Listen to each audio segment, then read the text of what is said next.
পানির দাবিতে চট্টগ্রাম ওয়াসা ভবন ঘেরাও করেছে নগরবাসী। সেখানে রয়েছেন আমার সহকর্মী শহীদুল সুমন, তার কাছ থেকে সেখানকার অবস্থা জানবো।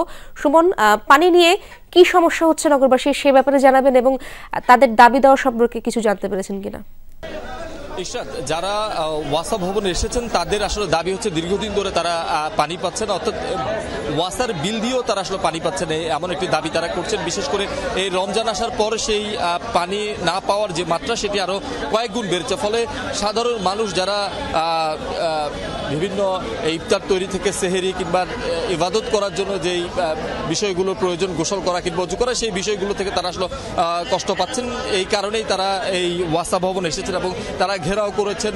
ওয়াসার যিনি এমডি রয়েছেন তাকে স্মারকলিপিও দিয়েছেন। মূলত এখানকার যারা ওয়াসাতে এসেছেন বিক্ষোভ করার জন্য তারা আসলে মূলত পাঠানটুলিস্থ আসলে বিভিন্ন এলাকার বাসিন্দা।